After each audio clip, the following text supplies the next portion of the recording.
İstanbul Böyükşəhər Bələdiyyə sədri Əkrəm İmamoğlu və digər 90 şübhəli 2 istintaq üzrə prokurorlar qarşısında dindirilib.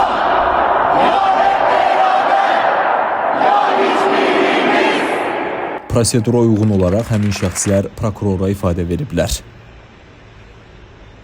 Şübhəlilərdən ifadə almaq üçün 30 prokuror təyin edilib. Dindirilmə başa çatdıqdan sonra onlar iş materiallarının məhkəməyə verilməsi ilə bağlı qərar verəcək və məhkəmə növbəti həbs qəti imkan tədbirlərini seçəcək. Çağlayandakı Ədliyyə Sarayı qarşısında təhlükəsizlik tədbirləri gücləndirilib. Çağlayan meydanı və Hürriyyət abidəsi ətrafındakı bəzi məntəqələr maneələrlə bağladılıb. Məhkəmə binasına avtomobillərin giriş-çıxışları məhdudlaşdırılıb. Məhkəmə binasının qarşısında Əkrəm İmamoğlu'na qarşı iddialara etiraz etmək üçün minlərlə insan yığışıb. CHP partiyasını dəstəkləyən vətəndaşlarla polis arasında toqquşma yaşanıb.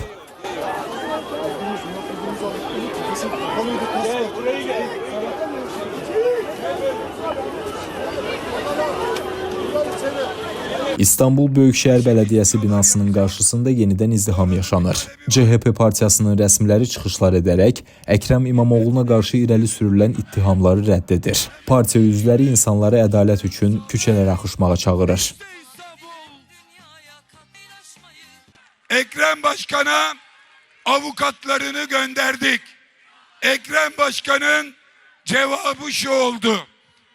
O meydandaki 500 bin kişi, Türkiye'deki 10 milyonlar ilk günden beri bana sahip çıkıyorlar. İstanbul'un iradesine sahip çıkıyorlar.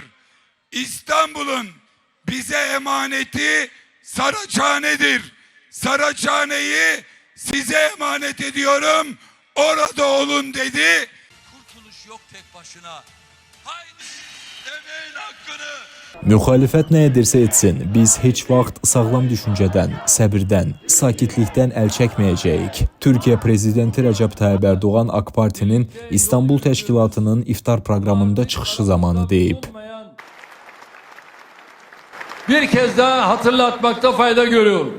Sokaklara çıkarak yanına sol örgütleri, marjinalleri, vandalları alarak milli iradeye parmak sallama dönemleri artık geride kalmıştır.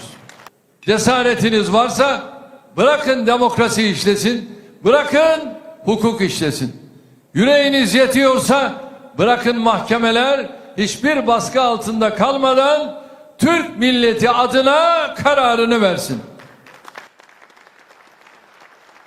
Türkiyə lideri həmçinin qeyd edib ki, 4 gündür xalqı bir-birinə qarşı qoymaq üçün müxalifət əllərindən gələni edirlər.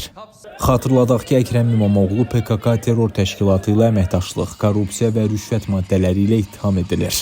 İmamoğlu'nun təqsirləndirildiyi maliyyə cinayətləri ilə bağlı istintaq tərəfindən hazırlanan hesabatın təfərrüatları da məlum olub.